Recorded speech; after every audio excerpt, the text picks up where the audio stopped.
Hello, Dragon Ball Super players. This is SparsGaming, and we today are bringing you a popular deck profile that I'm surprised that people are testing and playing in tournaments, and it's getting decent results. But I'm noticing that not a lot of players are actually bringing this to tournaments and more, and it's a really good deck. I'm actually surprised with these results, but I understand why. And we're going to talk about when we get into the profile the reasoning why. So we're just going to go into this. So in the profile, we'll talk about a little bit of ratios, just the pros and cons, weaknesses, strengths, and the reason why we're running it this way instead of the traditional hand control route that a lot of people are playing. Just a small spoiler, we're not focus in that. The deck does a decent amount of hand control, and it's more in-engine stuff, but it's not the main focus. It's there, and I feel like that's one of the main issues with the deck in this current format, in this side best on one events. So we're gonna get into that now. So before we go into talking about the deck itself, I just want to talk about a little bit of the channel and just just want to say thank you and feel pretty appreciative towards everybody who's watching and liking the videos and commenting. I was looking at that analytics, and a lot of people are watching the video externally not from in search YouTube. So I appreciate that everyone who sees my posts in the Dragon Ball Super card game group in Facebook are giving it a chance and watching the video. I appreciate so much that. So just like and subscribe and put your notifications. Also, if you really enjoy my videos, I'm working on the presentation as best as I can. I'm trying to strive for perfection as much as I'm able to with the resources that I have, but I'm enjoying the results and I feel like I'm doing pretty well. And thank you everybody for making this a reality. This is one of my dreams, to start YouTubing, and especially in card games. I love card games, and I appreciate everybody giving me a chance and supporting and watching and liking. I would like a bit more support and just spread around. We're gonna do more stuff. We're gonna do more videos. The next video up is gonna be SS4 Vegeta.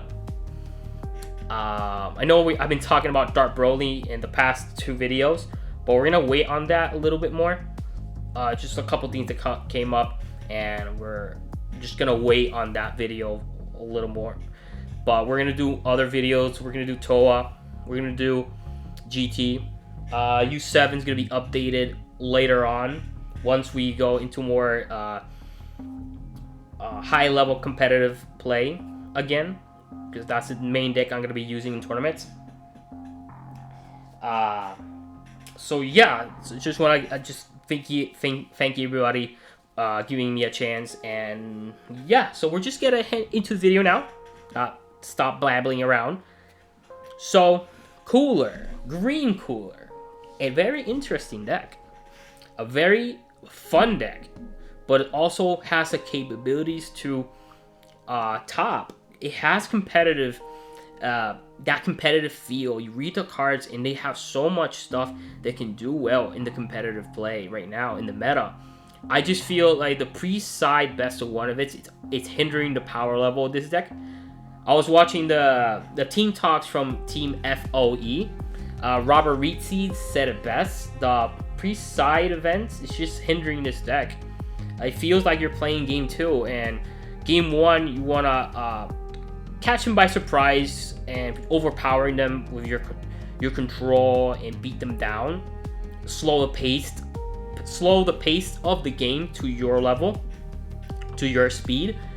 And then you just beat them with that. In game 2, that's the problem. They'll just side to the Boros, because the problem with this deck has a couple cards have in-engine hand control, and the Boros just automatically destroy you.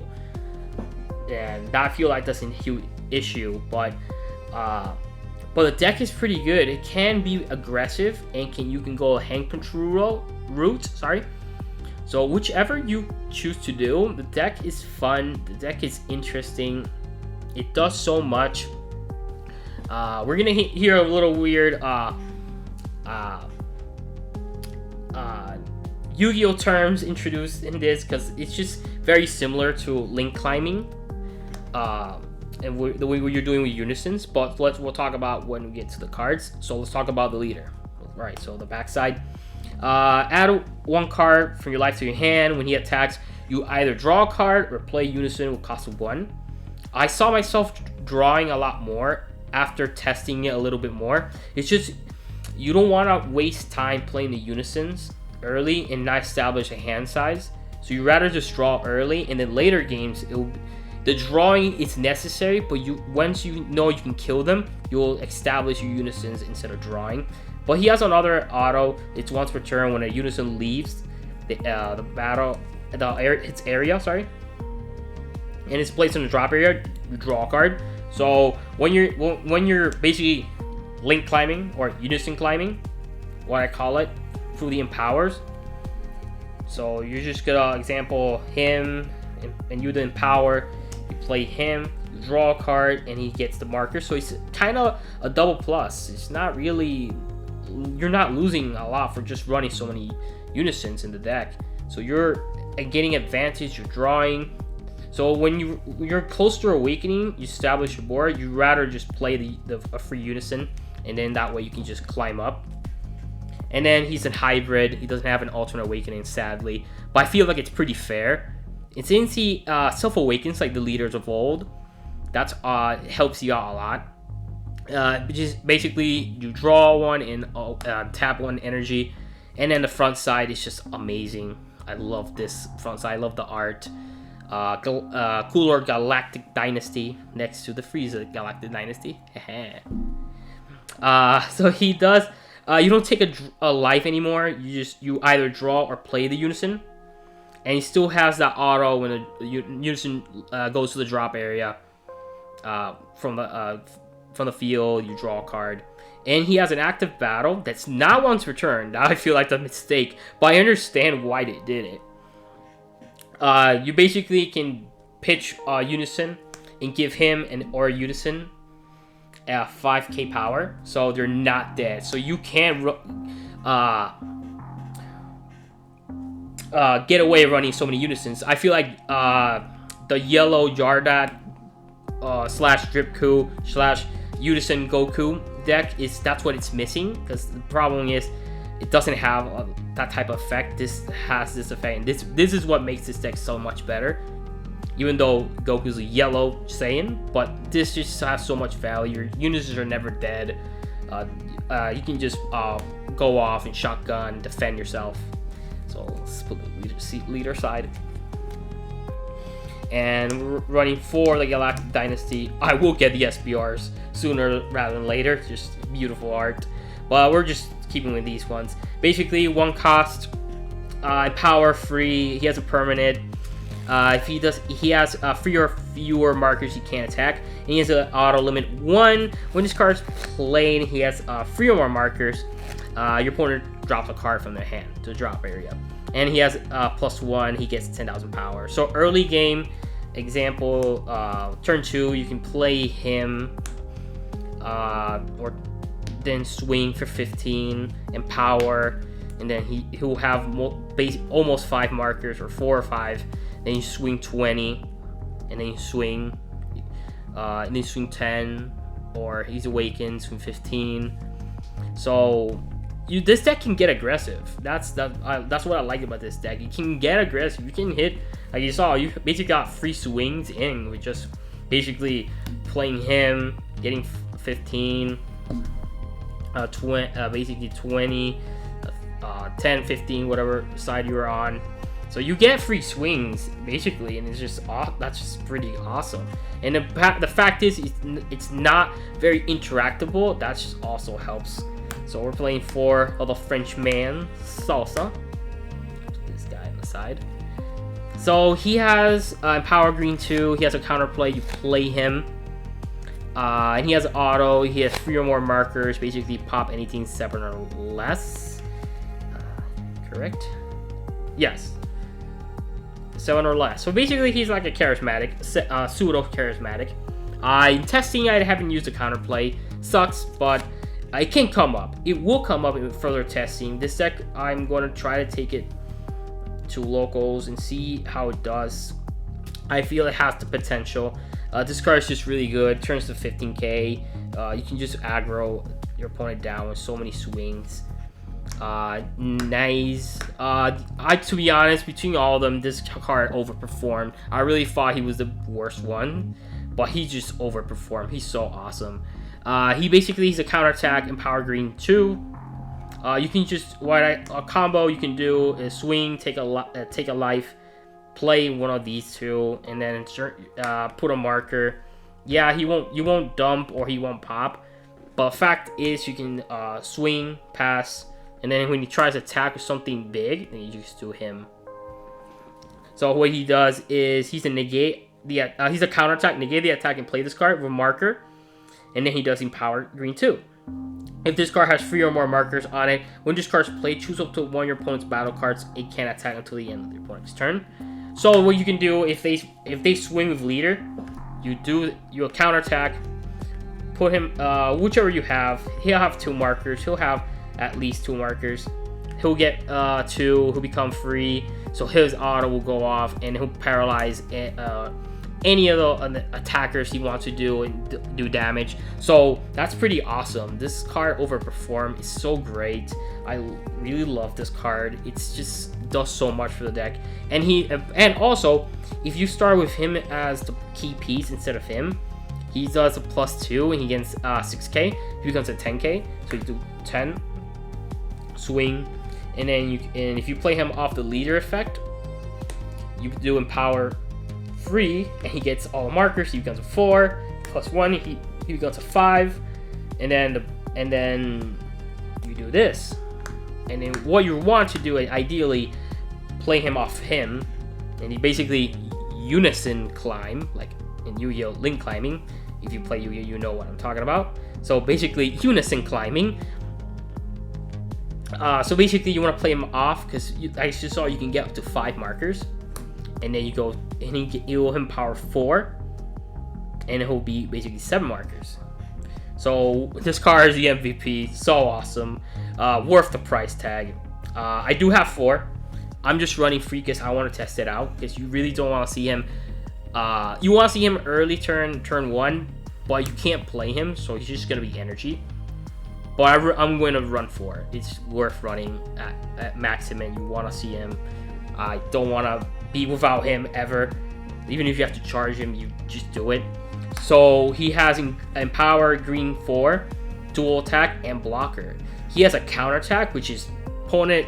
Once you've passed with turn free energy and you have like 4 markers on him, or 3 or 4, what doesn't matter how many markers they have.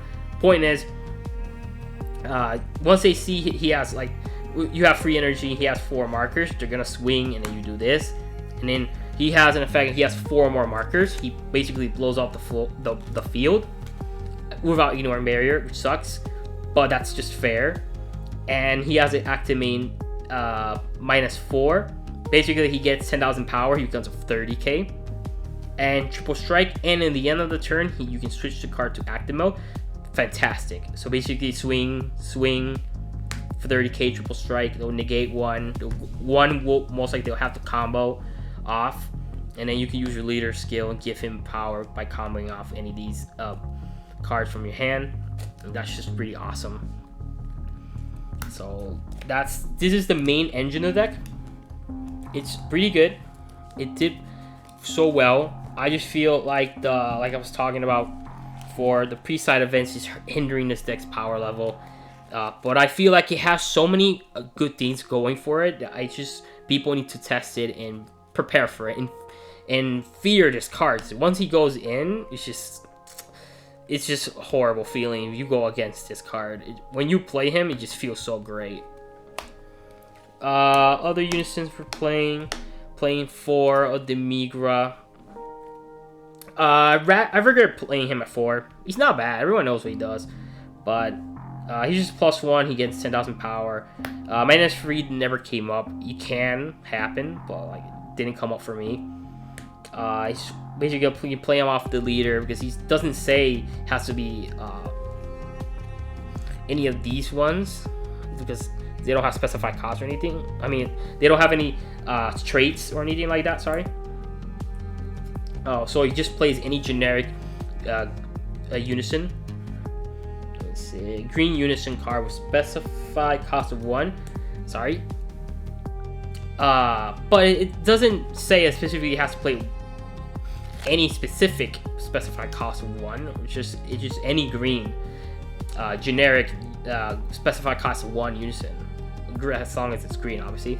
So it's just that helps a lot. This card's just starter. Just you want to start it with this card turn 1. If you have 2 in hand, just charge 1, and it just helps you out. And it helps you out actually to awaken faster. So that way, instead of going to wait a couple more turns, 4 more turns, you just take a life to defend him, and then you go to, and then you can awaken turn 3, turn 2 to free. If they swing at you, take the damage. So it's not bad. I won't run 4. I'm gonna bump it down to 3. We're running this mini package right here. So Whis, what he does, he is in power green. They both do in power green 3. They basically have the same auto at limit 1. When this card is played, he has 3 or more markers. He rips a card from your opponent's hand, and she pops a card. It's not bad. Active main, I think it's legal. If someone can let me know if it's not, then I apologize in testing. But in testing, what I did is it says activate one nameless planet up to 1. So you should call 0. So I imagine that's legal, but if it's not, I apologize for misinformation. But I imagine it does work. It says activate up to 1. So just generic cards we're going into right now. 4 charismatic. Everybody knows what he does. Great card. 4 Paragus. I feel like this is the default super combo. Not much explanation with that. This should be Earth Cells Earth Destroying Kamehameha. Should be that. I enjoy. It's alright. It's a good replacement. Doesn't do exactly the same. It's just a 15k power. Cells Earth Destroying does a lot more than this, but this can give unison power, and Cells Earth Destroying doesn't. Negates, we're running free Homicidal and obviously the obligatory Dormant. I don't know how I feel about Homicidal Clone at 3. I think I'm gonna bump it down to 2. It's just you go to 4. It feels bad if you awaken and you have 2 of these. You're gonna get yourself down, and you don't want to get yourself down your life, especially in this format. U7 and GT exists, and those decks are good. And then Legends reviving King Piccolo, which I do like. I may do a profile on that deck. It's just my favorite deck ever. But it's King Piccolo should be feared still. It's not really 100% dead. It can still work. So those aggro decks can hurt you if you go down to your life too fast. So this does hurt a lot. I may bump to 4 and go down to 2. So that's like the generic stuff for running in this deck. It all works pretty well. It's not much explanation, not much change. Just the Dormant and the Homicidal Clones. Running free of this cooler and a free of this one. Just top 5 grab unison, and then he has an auto when a unison goes to drop area. He gets you can take a life, and he gets 10,000 power. So just another attacker. I never use that effect. Just charge it most of the time. This card's pretty awesome. He becomes basically a 1 cost. He has a permanent. For each unison in your green unison in your drop area, he gets reduced in cost by 1. So he becomes a 1 cost in the end. So one energy 20k double strike that basically and he has an auto when you can't play any more copies of him, and basically additionally, you may place one green unison card with specified cost of 3 or less from your drop area from the bottom at the bottom of your deck. If you do, your opponent discards 1 card from their hand. So he helps with the hand control. But like I was telling you guys earlier, the fact this can rip, the Frieza God Dynasty can rip, the Whis can rip, and if you're playing best of 1 pre-side event, the Bora hurts. It's just gonna hurt. You have those cards go off. The fact that they're like not optional effects and they have to rip, and then the Bora just minuses you and you feel really bad about it. That's the only bad part, but they're really good. I like these. I like the ratio of these. I don't know if I will change this to 2. Not sure yet, but this stays at 3. I like it a lot. Especially like you could just they'll waste your resources to stop him since they see if they see you're planning to go to game, pay 1 energy, and then you play him, and then I don't want to lose a card and to waste resources, and then you're like, all right, then waste your cards, and then you have and then you have him. You can just play him if they don't stop the unison you have. Like, so yeah, so it's just a good card, good attacker. And then last of cards, we're running the overall choice is her. The reason why we're running her over other ones is because I just feel like she does a lot for the deck. Yeah, you hinder him a little bit, but it doesn't matter because you rip a card from your opponent's hand and you get a 15 king swing. And as you saw earlier, you attack twice with the unisons, swing, and then you play her, or you play her early and then another swing, 2 more swings with the unisons, whatever you play, and they're all not small unisons. Like the Salsa is 15, the Frieza is a 20, Golden Frieza is a 20, and then you attack your leader, 15. Your unisons are not dead. You can just combo 1 off if you want to do 20, 15. So you're doing a decent amount of swings, and then him. Basically limit 1 if you have a unison, a green unison. You just play him and you remove a marker from your opponent's unison, and he has a active. It's a limit 1, by the way. He has another active main once per turn. Spirit Boot X. Basically green unison. Actually, sorry. His for a limit 1, you have to have 3 or more energy and a green unison play. My bad. But its second effect, green unison, discard gains 5,000 power for each for the turn for each marker you remove from your unison with this skill. If you remove 2 or more markers, discard gains double strike for the turn. So that's not bad. That's pretty good. You can just in testing we got him to 30 because what you can do is once you attack twice with him, he'll have at least 3 markers. And then if you feel like you can kill him off, you can do swing twice and then play him, do the Spirit Boost X, and you do 3, he becomes a 30, and then you attack twice, and then you basically attack double strike. So that's pretty good. My brother recommended me this card, and I actually don't regret listening to him. I actually like that tech choices. I like that too. And then the secret choice is Majin Buu. The reason why running this is because he's the only green unison, green SCR, my bad, that we have available to us, and he's just really good because he's just a counter, and if you attack with him, if you have the energy, and they want to counter attack his triple strike, then you do this. So that's and you do this, and that's just devastating to them. And then you have a 40k double strike on the board. So yeah, that's it. That's the deck profile. I really like testing this deck.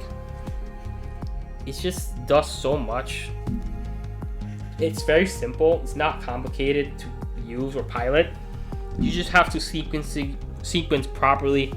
Make sure your plays are correct.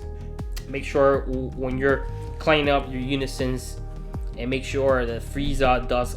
He just pushes you in. I feel like if he didn't exist, this deck would be too good. He just pushes the deck, helps a lot, because with him you just go to him, and just that helps. And it becomes the reason that he rips a card in the hand, and he comes to 20k and you swing 20, 15. You saw you can get a lot of swings in early game. Yeah, it's not super aggro, but the fact that you can attack with so many big cards, unisons, that they can't interact too much with them or kill them. They just stay in the board until you attack them.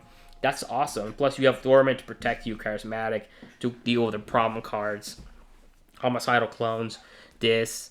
So yeah, or what this when if you attack and then counter. So yeah, that's the profile. I was gonna do a mini tech choice sideboard cards, but I'm just gonna leave that for another time. Maybe I'm not. But I just want to say thank you for watching the video. I really hope you guys enjoy the presentation. Feedback is always welcomed. Please like and subscribe. It will help so much with the channel growth. And I just want to say thank you for the support, and I want you guys always to remember to always stay super and have a good one.